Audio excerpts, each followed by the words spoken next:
तो मुचुकुंद ने जब भगवान को देखा तो दंडवत आंख बंद करके नहीं किया, आंख खोल कर किया, और आंख खोलकर 6 प्रार्थनाएं उन्होंने करी। तो 6 प्रार्थनाओं को हम सुनेंगे। मुचुकुंद ने क्या बोला, हम इन प्रार्थनाओं से सीख सकते हैं, हम भी बोल सकते हैं। एक तो हम रोज बोलते ही हैं, कृष्णाय वासुदेवाय देवकी नंदनाय च नंद गोप कुमाराय गोविंदाय नमो नमः। इस प्रार्थना में उन्होंने भगवान का गुण गाया। जब किसी से मिले उसका गुण गाना चाहिए। जैसे हम किसी डिवोटी से मिलते हैं, हरे कृष्णा प्रभु जी हरे कृष्णा, आजकल प्रीचिंग बढ़िया चल रही है आपकी, कीर्तन अच्छा चल, गुण गाते हैं। गुण गाने से उसके गुण हम में आते हैं, और जब वो चला जाता है तब हम अवगुण गाते हैं, इसका कोई प्रचार विचार अच्छा नहीं चल रहा तब उसके अवगुण गाने से अवगुण भी आते हैं। तो हमें अवगुण न गाकर केवल गुण ही गाने चाहिए। तो यहां पर भगवान के गुण गाए, कृष्णाय वासुदेवाय। कृष्ण आप कितने महान हैं, जिसने वसुदेव महाराज के घर में जन्म लिया।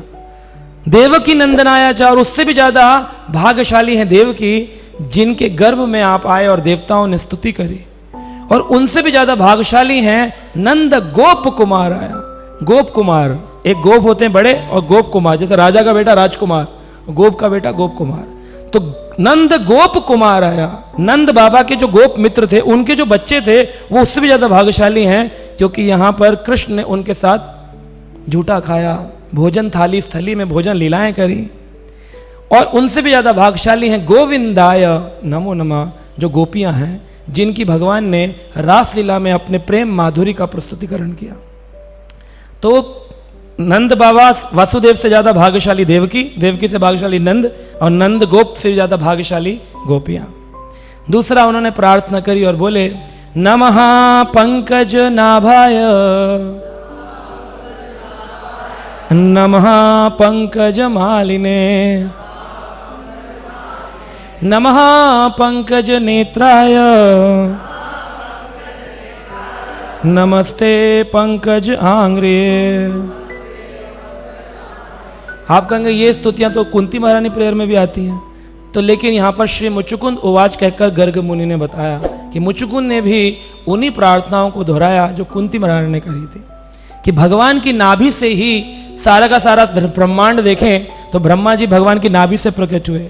नमः पंकज नाभाया, वो कोमल नाभि जिससे पूरा ब्रह्मांड प्रस्तुत हो जाता है, उनकी नाल के अंदर 14 भुवन होते हैं। नमः पंकज मालिने और नमः पंकज नेत्राय नमस्ते पंकजांग्री। उन चरणों को भी हम प्रणाम करते हैं, उस माला को हम प्रणाम करते हैं, उन नेत्रों को हम प्रणाम करते हैं। इस प्रकार से दंडवत करने के बाद मुचुकुंद ने प्रार्थना करी। तीसरा मंत्र उन्होंने कहा, नमः कृष्णाय शुद्धाय ब्रह्मणे परमात्मने प्रणतकलेश नाशाय गोविंदाय नमो नमः। तुमने बोला नमः कृष्ण शुद्धाय।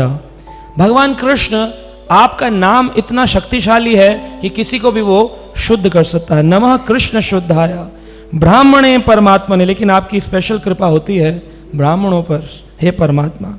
प्रणत क्लेश नाशाय, जैसे कोई आपके नाम का स्मरण करता है, सारे के सारे क्लेश अग्नि होती है ना, क्लेश अग्नि को शांत कर डालते हैं। हे गोविंद, आपको हम प्रणाम करते हैं। तो भगवान का नाम इतना शक्तिशाली है कि एक कृष्ण नाम सर्व पाप क्षय, सारे के सारे पाप समाप्त हो जाते हैं। एक बार एक राजा था और उस राजा से थोड़ी सी अपराध हो गया या गलती हो गई अनजाने में, तो राजा को बड़ा गिल्टी कॉन्शियस हुआ, घृणा की भावना, ग्लानि की भावना। देखा जाए तो भक्त के जीवन में ग्लानि बहुत अच्छी चीज़ है। ग्लानि आने से उसके अंदर उसकी स्पीड बढ़ जाती है, मुझसे गलती हो गई, मुझे और अच्छा करना, मुझे और अच्छा करना। जितनी ज़्यादा ग्लानि की भावना उतना ज़्यादा वो बढ़ता है आगे। लेकिन गलत करता रहे और उसे ग्लानि ना हो तो फिर वो बढ़ नहीं पाएगा।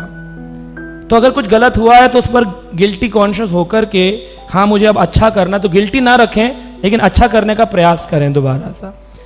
इतनी गिल्टी ना रखें कि मरी जाए गिल्टी में कि अब तो कुछ होना ही नहीं, मैं तो बेकार हूं, मैं किसी लायक नहीं हूं। गिल्टी होगी, लेकिन गिल्टी के बाद प्रयास पुनः प्रारंभ करने, तो पुनः प्रारंभ करना चाहिए। तो राजा से गलती हुई, राजा ने कहा क्या करूं? तो वहां पर एक ऋषि रहते थे जो भगवान के नाम जप के बड़े अच्छे साधक थे। तो उनके पास गए और जाकर के अपनी क्षमा याचना करना चाहते थे कि कोई पश्चाताप मुझे बता दीजिए।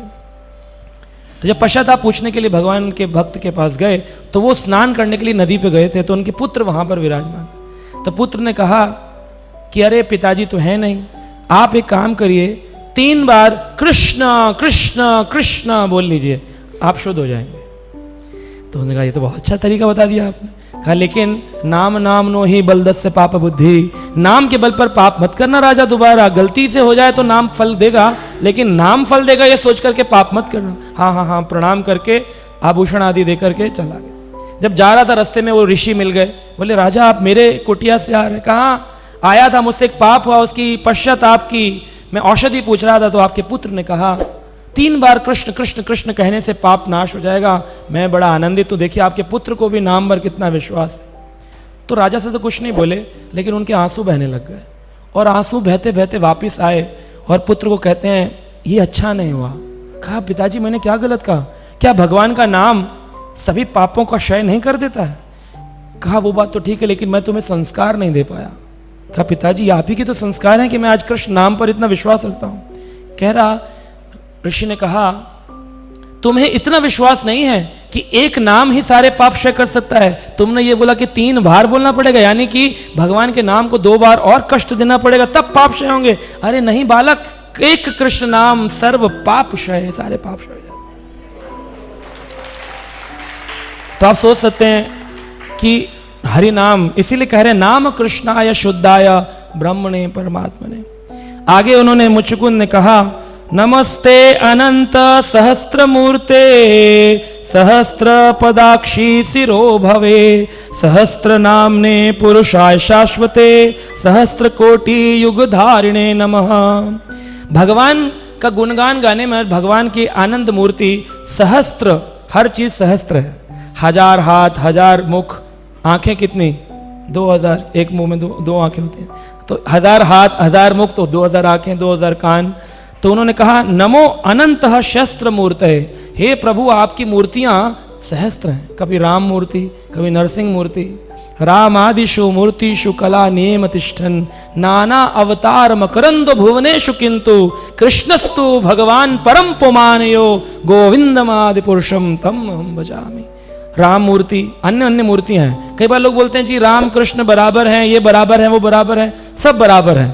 तत्व विचार से सब भगवान हैं, सब विष्णु तत्व हैं, सब कृष्ण तत्व हैं, परंतु लीला के विचार से भगवान कृष्ण 64 गुणों से परिपूर्ण माधुर रस की पराकाष्ठा भगवान कृष्ण में ही प्रकाशित होती है। हमने कल पढ़ा था पूर्ण पूर्णतर पूर्णतम। द्वारका में भगवान, मथुरा में और गोलोक में और द्वारका में 3 में भेद है, पूर्ण पूर्णतर पूर्णतम। तो भगवान गोकुल में नंदगांव में पूर्णतम है, कंप्लीट गॉड। तो भगवान के सहस्त्र पदाक्षी, आंखें सहस्त्र हैं, सिरो भवे सहस्त्र नामने पुरुषाय शाश्वते, शाश्वत पुरुष हैं, सहस्त्र कालों से, हजारों करोड़ों कालों से आप विराजमान हैं। लोग बोलते कृष्ण ने ब्रह्मा विष्णु महेश बनाए, तो कृष्ण को किसने बनाया? तो मैं बोलता हूं तुमको बनाया मूर्ख। तो तुम्हें अभी तक समझ में भी नहीं आया कि कृष्ण को किसने बनाया। भगवान कृष्ण गीता में कह रहे माता पिता धाता पितामह। अरे भाई तुम मूर्ख हो, तुम्हें समझ में नहीं आ रहा। तो यही प्रश्न पूछते रहते हैं। अच्छा हमने मान लिया सब कुछ कृष्ण, तो कृष्ण को किसने बनाया? और तुमको बनाया मूर्ख। तुम्हें इतना नहीं समझ में आ रहा है। तो कृष्ण भगवान जो है ना, उनको समझना आसान भी है और मुश्किल भी है। श्रील प्रभुपाद कहते हैं it is very complicated for the crooked people.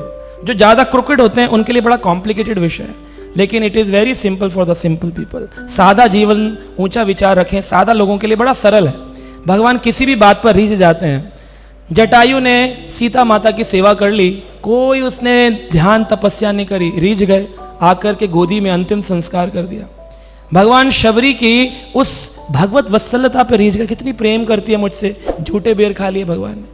Vidur की पत्नी विदुरानी के लिए भगवान छिलके खा लिए। कौन सी वो भागवत कथा कर रही थी, कौन से उन्होंने प्रकांड ज्ञान प्राप्त किया था, कौन से वो परिक्रमाएं कर रही थी। सिर्फ कृष्ण के प्रति अद्भुत प्रीति, एक लक्षण अद्भुत प्रेम। कहते हैं कि गोल्डन की ऑफ भक्ति है लौल्यम।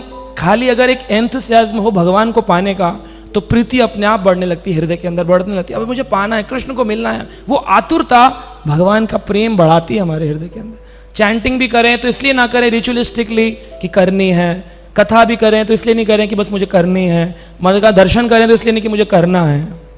इसलिए करें कि इस क्रिया से भगवान न जाने कौन सी क्रिया से प्रसन्न हो जाएंगे, लेकिन गारंटी नहीं है कौन से प्रसन्न हो। कई बार लोग बोलते हैं मैं 16 माला करता हूं प्रभु जी, तो गोलोक में टिकट तो पक्का है, तो हम लोग तो गोलोक जा रहे हैं प्रभु जी, बाकियों का क्या होगा।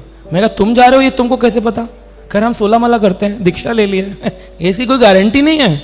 कृष्ण हाँ, ये हम 16 माला इसलिए करते हैं क्योंकि प्रभुपाद जी ने कहा कि मैं तुम्हारे ऊपर कृपा करूंगा, लेकिन इसका मतलब ये भी नहीं कि हम प्रयास करना छोड़ दें और प्रभुपाद जी के ऊपर ही सहारे बैठ जाएंगे, प्रभुपाद जी देखेंगे बैक डोर एंट्री देंगे। फ्रंट डोर से क्यों नहीं जाना, सम्मान के साथ क्यों नहीं जाना, प्रयास करो, अच्छे भक्त बनो। अच्छे भक्त बनने का प्रयास तो कर सकते हैं, जैसे भक्ति सिद्धांत सरस्वती ठाकुर कहते थे, इतनी अच्छी भक्ति करो, इतना अच्छा प्रयास करो कि कृष्ण कहे कौन है इतनी अच्छी भक्ति कर रहा है। अरे भगवान तुम्हें देखने के लिए है, तुम्हें भगवान को देखने ना जाना पड़े। भारत में जब बड़े बड़े मंदिरों में लोग दर्शन करने जाते हैं तो प्रयास क्या रहता है, ऑल्टर के बिल्कुल नजदीक चले जाए और जाकर के कोनियां मारते हैं, हट जा पीछे, हट जा, जाने दे, धक्का मारेंगे इसे करके, और जैसे भी करके बस आगे पहुंच जाओ। तो हमें भगवान को देखने का प्रयास नहीं करना है, हमें तो बस वहां होना है और आतुर पुकार करनी है। चैतन्य महाप्रभु जगन्नाथपुरी में दर्शन करते कहां से, गरुड़ स्तंभ से। वो मुक्के मार के, गोनी मार के भगवान आगे नहीं जा सकते, लेकिन भगवान देखते हैं आपके हृदय में बैठे हैं। अरे इसके भक्त के मन में आ गया, हो ले मैं तुझे दर्शन दे रहा हूं, तुझे कृपा कर रहा हूं, अपने आप से कृपा हो जाए, कभी जबरदस्ती नहीं करते। एक बार एक भक्त थे, उनके घुटने कट गए थे एक्सीडेंट के अंदर, और वो पंढरपुर के भक्त थे, मतलब पंडरीनाथ भगवान विठल नाथ की पूजा किया करते थे। तो एक बार वहां पर वारी जाती है, हर साल लोग देहू से पंढरपुर 250 किलोमीटर डांडी यात्रा पैदल करते हैं। तो यात्रा जा रही थी, हरि नाम हो रहा था, वो भक्त बैठे थे और उनके मन में था काश मुझे भी कोई ले जाए, लेकिन पैर ही नहीं है तो कैसे जाएं। तो वो सबको बोलते थे कि आप जा रहे हैं तो मेरे लिए भी थोड़ा अरदास करना, थोड़ा प्रार्थना करना, मैं आ नहीं पाया, मेरी प्रार्थना लगा देना। तो एक दिन देखते हैं कि भक्त जब पहुंचे पंढरपुर में तो भगवान का विग्रह नहीं है वहां पर, कहाँ चला गया। बोले पता चला भगवान से मिलने के लिए भक्त पहुंचे और जो व्यक्ति नहीं आ पाया उसकी इतना आतुर पुकार थी, भगवान विग्रह छोड़ करके उससे मिलने के लिए वहां आ गए। तो ऐसा होता है अनेकों बार, इसे अनेक घटनाएं हुई हैं। राधा मदन मोहन हमारे करौली वाले भगवान चले जाते हैं, एक ग्वालियर के घर चले गए थे, वो कहती थी मुझे अंदर नहीं आने देते, मैं बहुत बीमार हूं, तो भगवान चले जाते हैं। बांके बिहारी जो है मंदिर, वो चले गए थे राजस्थान, राजपुताना, वहां चले गए थे, भगवान चले जाते हैं। अपने साक्षी गोपाल भगवान साक्षी देने ब्राह्मण की चले गए थे, वृंदावन के ठाकुर, और चले गए कहाँ, भुवनेश्वर में। तो इस प्रकार से हम देख सकते हैं कि भगवान चलित विग्रह हैं, चलते हैं। हमको लगता है मूर्ति है, क्या चलेगी, क्या बोलेगी, क्या कहेगी, यही विश्वास भगवान देख रहे होते हैं हमारे अंदर। तो अगर आप में पूर्ण विश्वास हो, पूर्ण प्रेम हो, आतुरता हो, तो जैसे मुचुकुंद सो रहे थे, भगवान मिलने पहुंच गए। आप में प्रेम होगा, आप आश्रम में सो रहे होगे, घंटी बजेगी, ठकटा, आप बोले कौन से प्रभु जी, बोले मैं हूं महाप्रभु भगवान आ जाएंगे। तो आप में बस एक इंटेंस डिजायर होना चाहिए to meet Krishna, to serve Krishna, बस वही सारी लीलाएं कर देती है। मुचुकुंद के अंदर इच्छा थी तो देवताओं से उन्होंने मांगा था साक्षात हरि दर्शनम, साक्षात हरि का दर्शन हो जाए, और आते उन्होंने प्रार्थना करी। और फिर उन्होंने बोला कि देखा जाए तो प्रभु मैं जो हूं ना इस संसार का सबसे पतित जीव हूं। कितनी सुंदर प्रार्थना है। और आप संसार के सबसे ज्यादा शुद्ध करने वाले हैं, most purifying and I am most sinful. आप प्यूरिफाइंग है, मैं सिंफुल हूं। क्या कॉम्बिनेशन है कि एक सबसे अच्छी मशीन है जो शुद्ध करती है, वॉशिंग मशीन, और मैं सबसे ज्यादा गंदा कपड़ा हूं। तभी तो दिखाएंगे, ये देखो बबलू की टी शर्ट गई अंदर, साफ होकर बाहर निकली इस पाउडर का चमाचम। तो भगवान जो है इतने कृपालु है, मोस्ट प्यूरिफाइंग, और मैं मोस्ट सिंफुल, तभी तो प्रोडक्ट बिकेगा मार्केट। तो उन्होंने कहा हरे मत समह पातकी नास्ति भूमो, इस भूमि पर मेरे ज्यादा पातक पापी कोई नहीं है। तथा तुम समो नास्ति पापहारी, आपसे ज्यादा कोई इस पृथ्वी पर पापहारी नहीं। इति तुम च मत्वा जगन्नाथ देवे यथेच्छा भवे तथा मम कुरु त्वम। मेरी इच्छा है कि प्रभु आप मुझ पर अपना एक इच्छा पूरी कर दें। क्या इच्छा है मेरी? इति त्वम च मात्वा जगन्नाथ देवा, मेरी बस एक इच्छा है। तो इच्छा क्या है? मुचुकुंद ने बताया मेरी इच्छा है कि मेरे इस केस को जिसमें मैं पातकी हूं, हरे मत्सम पातकी नास्ति, मेरे केस को थोड़ा रेफर कर लो प्रभु, यही प्रार्थना है। क्योंकि आपके पास तो बड़े शुद्ध भक्त आते हैं, प्योर डिवोटीज आते हैं और वो आरती करते हैं, गायन करते हैं, कथा करते हैं।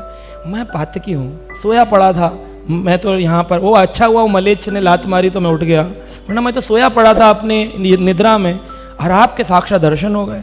तो मेरे केस को रेफर कर लो। इति त्वम च मत्वा जगन्नाथ देव, इतनी ही मेरी इच्छा है जगन्नाथ देव, यत इच्छा भवे तथा मम कुरु त्वम। मेरा केस एक बार फाइल खोलकर देख लो कि मुझसे ज़्यादा पतित कोई नहीं है। तो एक कवि ने कहा है कि हमको अगर अपने को पतित मानेंगे, बोलना नहीं है प्रभु जी मैं बड़ा पतित हूँ पतित हूँ। किसी ने कहते तू पतित है, अच्छा पता है मैंने भक्ति शास्त्र क्या हुआ है। तो ये क्रोध आता है क्योंकि हम अभी मान नहीं रहे, खाली बोल रहे हैं वाचिक रूप में। जिस दिन मान लेते हैं फिर किसी के बोलने पर हमको क्यों क्रोध आएगा, फिर कहेगा हाँ प्रभु तुम ही एक मुझे समझ पाए हो, थैंक यू प्रभु मैं पतित हूं। तो पतित होने के लिए कवि कहते हैं कि मेरे जैसे पतित भी उद्धारे न जाएंगे। क्या कहते हैं? मेरे जैसे पतित भी, बोलिए, उद्धारे न जाएंगे। तो हे दीन बंधु जगन्नाथ, आप भी पतित पावन पुकारे न जाएंगे। आपका नाम ही पतित पावन है क्योंकि हम पतितों का उद्धार करते हो, वरना हम पतित ना हो, आपके पास शुद्ध ही शुद्ध हो तो आपका नाम तो शुद्ध पावन होगा, पतित पावन थोड़ी होगा। तो आपका नाम तो वही यहां पर प्रार्थना, हरे मत्सम पातकी नास्ति भूमि। इस पूरी भूमि में मेरे ऐसा पापी कोई नहीं और आपके ऐसा पाप हारी कोई नहीं, बस इच्छा एक है, इस केस को रेफर कर। तो भगवान ने तुरंत उनके केस को रेफर किया और नारद जी बताते हैं कि मुचुकुंद को तीनों गुणों से परे भगवान ने बना दिया और उनके हृदय में पूरा भक्ति प्रेम जागृत हो गया।